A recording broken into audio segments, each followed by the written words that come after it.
I've been thinking about these rather unfortunate events, these shootings, the Buffalo shooting and the Oladas shooting, like the Buffalo, New York shooting and the Oladas, Texas shooting.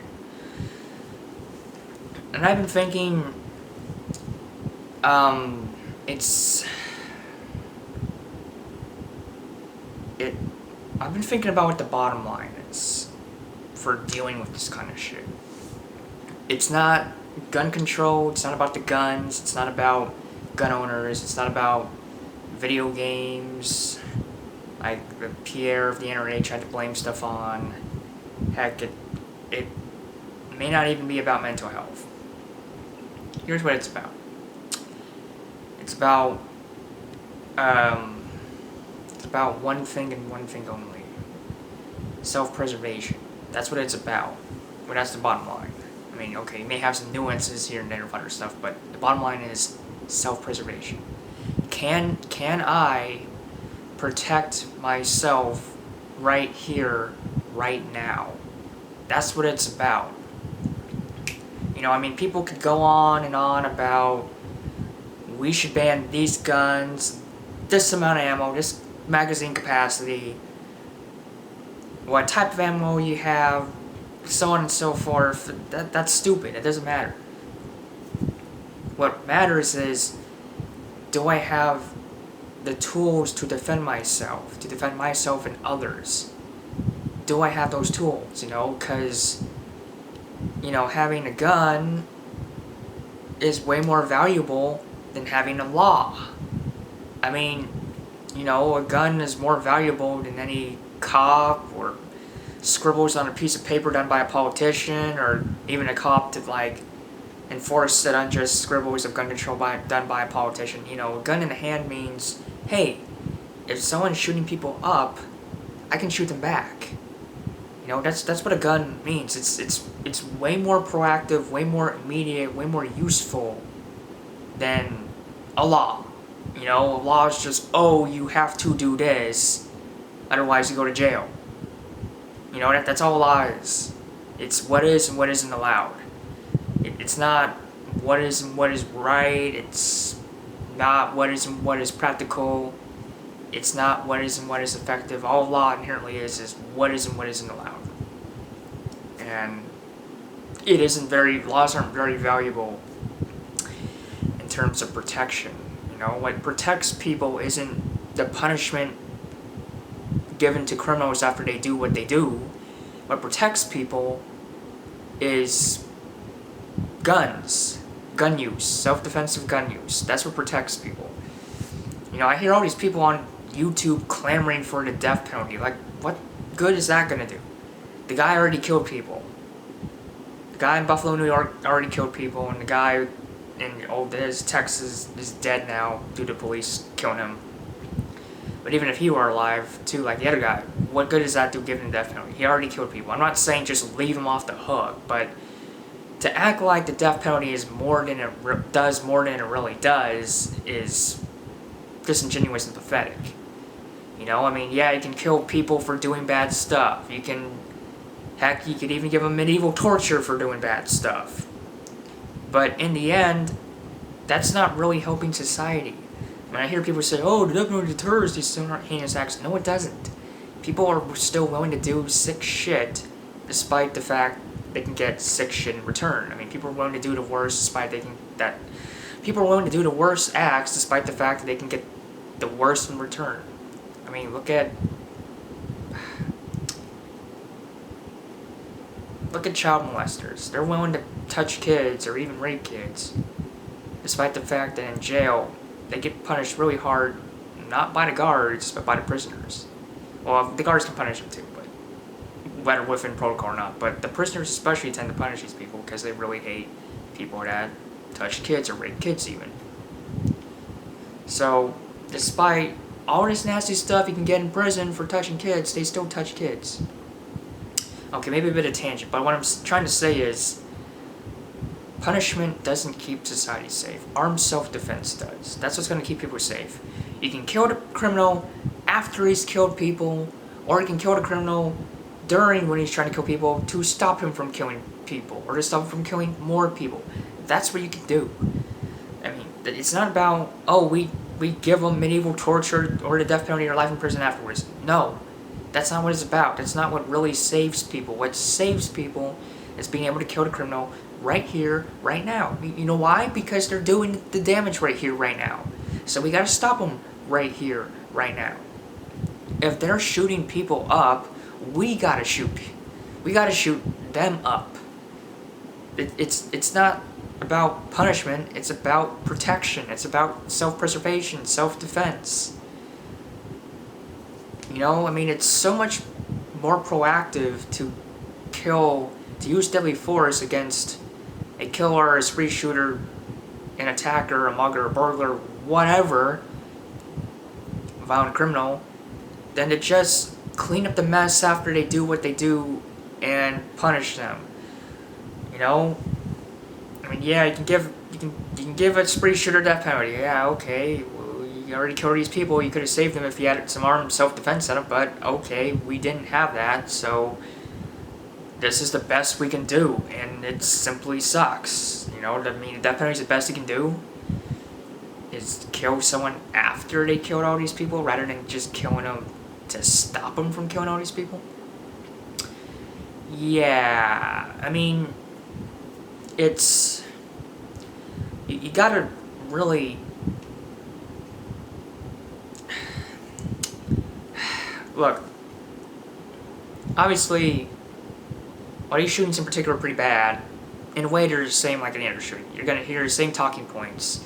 You're gonna hear about gun control. You're gonna hear about racism, like gun grabbers are racist towards gun owners, like they're all just old white men, straight white men or something, which is pretty damn racist and sexist. And the gun was invented in China by Chinese people, native Chinese people, so doesn't that make guns an old yellow man thing?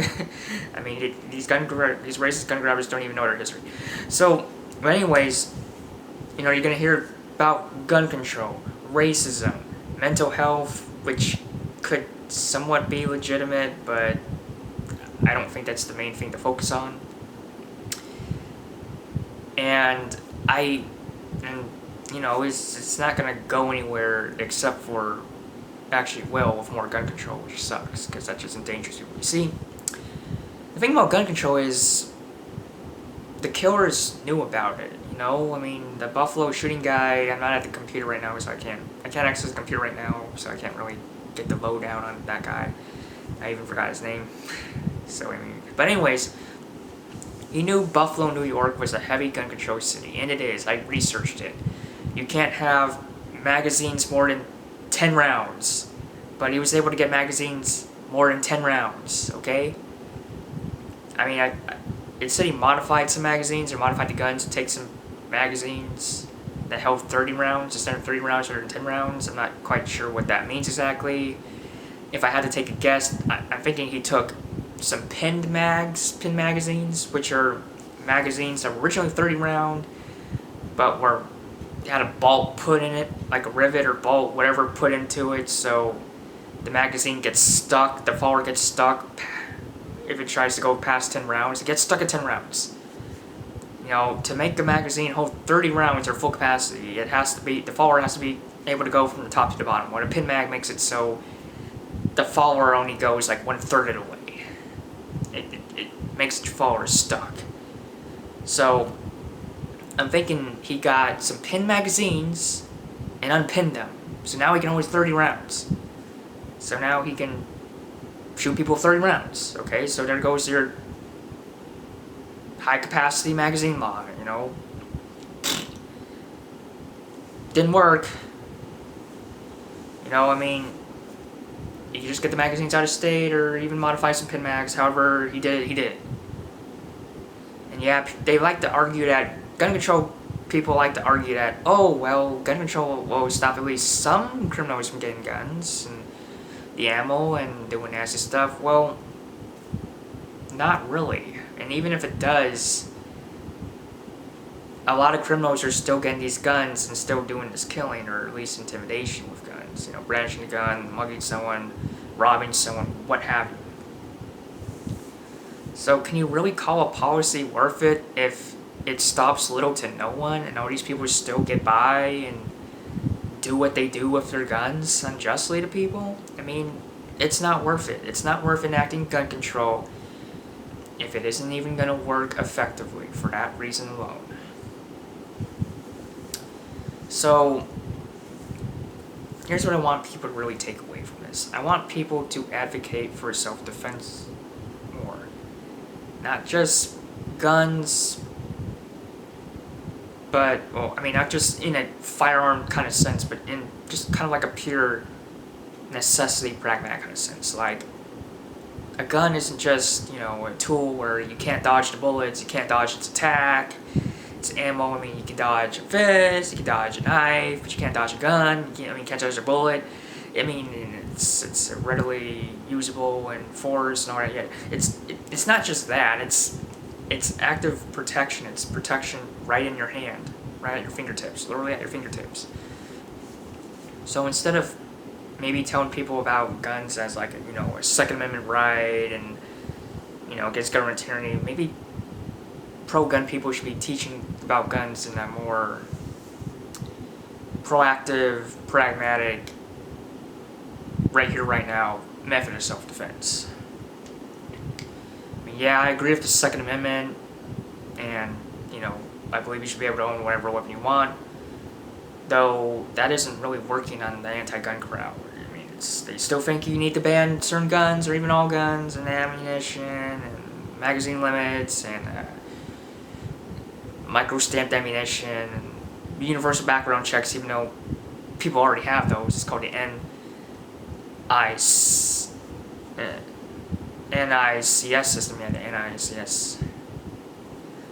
National Instant Criminal Background Check System, NICS.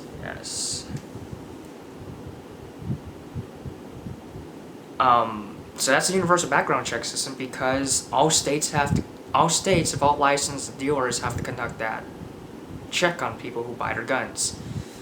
Private sales, but those are like hand-me-down guns that were bought from a dealer that had to conduct a background check.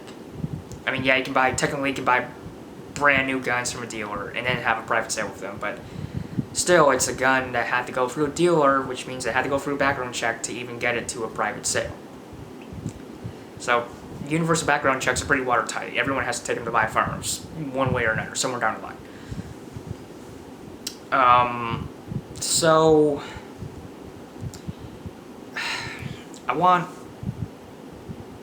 as for schools, not really. Okay, well, let me tell you this.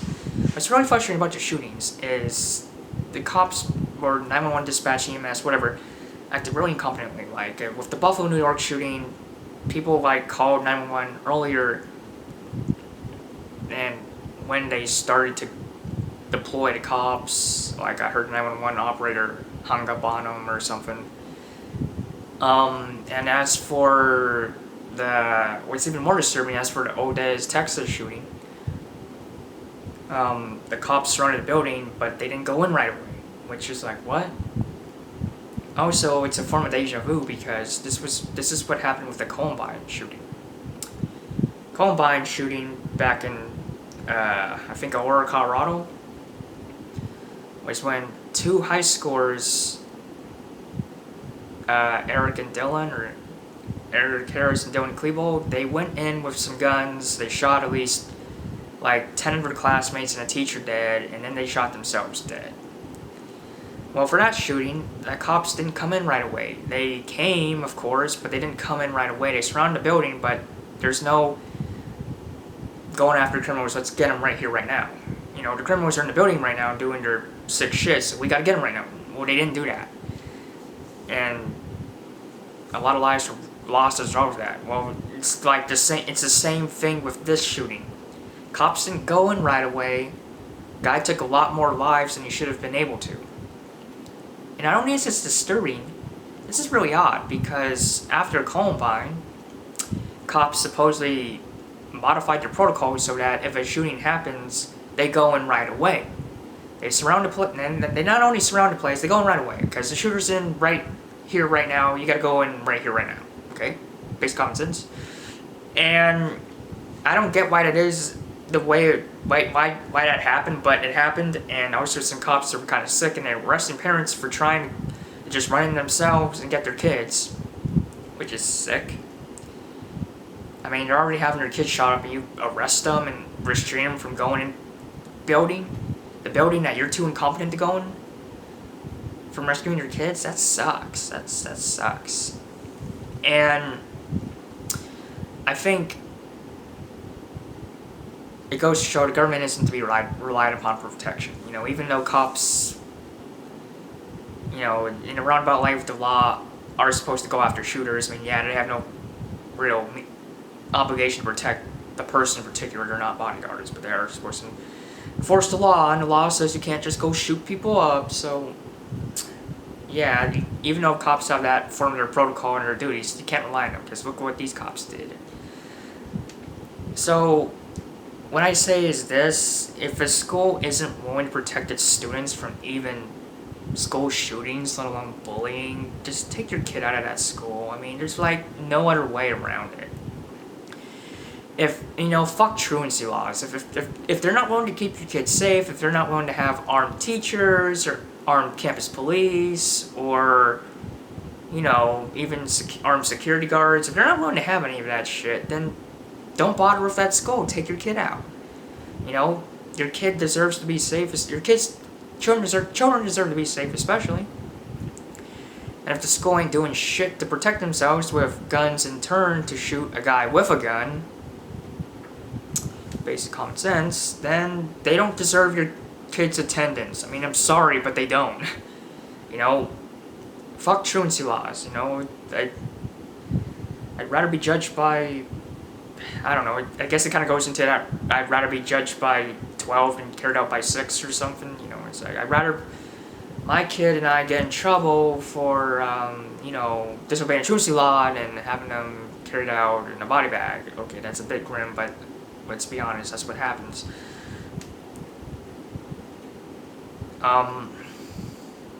There's nothing glamorous about a death. So, yeah, if this is pretty much what people have to do. They not only have to be armed or have as many people armed as possible, they have to make sure the institution they're sending their children to is armed too. And if they're not, I'd say they'd have to take their kid out of that place.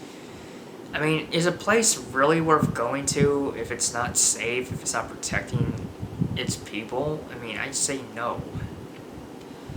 So, I guess, kind of repeat myself, but what to really take away from this, you know, I mean, pro-gun, yeah, but I feel like people need to be protected more gun ownership, and I feel like people need to pressure schools, whether private or public, and of course, I'm against public school entirely, but that's not true. Whatever school is, they need to get the school to get on board with arming someone, whether it be the cops or teachers or armed security, just someone reliable, be armed so you can shoot back at a guy who shoots. I mean, come on. So, I mean, the shooter shoots, okay? The shooter has a gun. You need a gun of your own. I'm sorry, but this is basic logic. If he can take you out of distance, you have to take him out of distance. I mean, how else can I put it with these gun grabbers or whatever? I don't know how else I can say it. You need gun to get good guy, need gun to get bad guy with gun, because bad guy with gun can shoot good guy with guns. I mean, how else do I explain it? So yeah, more gun ownership, more open carry, concealed carry, less gun-free zones, and more armed places. You know, not just a place where you can carry your gun and protect yourself and others, but a place that has their employees with their guns to protect themselves and others. I mean, that's what the U.S. really needs right now, as well as the whole entire world. Yeah, why don't I just say the entire world? Because I might be implying that the U.S. is like the only place for shootings or has more shootings. I don't think the U.S. exactly has the most shootings. I mean, yeah, it does get severe with the shootings, and it does get pasted all over the media. But I have a feeling the U.S. isn't the most violent country in the world when it comes to guns, murder, homicide, or whatever thefts. I heard Honduras is far worse than the U.S. in terms of gun murders and stuff. But anyways, you know, you need to have more people with more guns. You need to have less gun-free zones. You need to have more institutions with guns. You need to have less restrictions with guns. I mean, you need more guns than all that entails, period. Because that's what the criminals have. You need to fight back accordingly. So instead of people mocking people for saying thoughts and prayers, how about getting armed self-defense set up? How about that for a real solution instead of just another scribble on paper that just disarms the innocent and keeps the guilty armed? You know, I mean, you can have cops pull over people for their guns and take them away, or even bust in their house to take away their guns. Whatever, red flag laws, fuck that shit. Or you can allow peaceful people to own guns freely and be able to protect against not so peaceful people. I mean, other than the government, the choice is society's. And I want to see something better happen because I'm tired of the shootings. I'm tired of all this killing. I'm tired of all these people being unarmed, just being at the mercy of some asshole with a gun or some violent person. I'm tired of it. I want people to be protected. I want people to survive. I want the innocent to win. I don't want the shooter to win. I want the innocent to win. For the innocent to win, they need to have a gun. So at least one person needs to be armed to take out at least one person who's armed that's killing people. Goes without saying. So yeah, that's my video. I mean, I don't know if there's any more I could say or if I've even taken it too long or something. But look, you know, the government isn't going to make this any better. Hysterical gun grabbers aren't going to make it any better.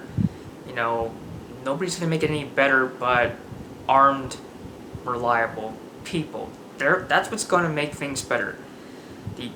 The reliable, peaceful, smart, well-trained armed citizen is what's going to save people from mass shooters or burglars, robbers, you know, whoever wants to do harm. These are the people that are going to save people ultimately. Not the cops, not the politicians, not the gun grabbers, the armed citizens, because they're armed and can shoot back. You know, that's what we need. And I do mean we. I don't mean we to mean they that are associated with us. No, I do literally mean we. As in you, me, everybody, them, us, everyone. That's what I mean by we.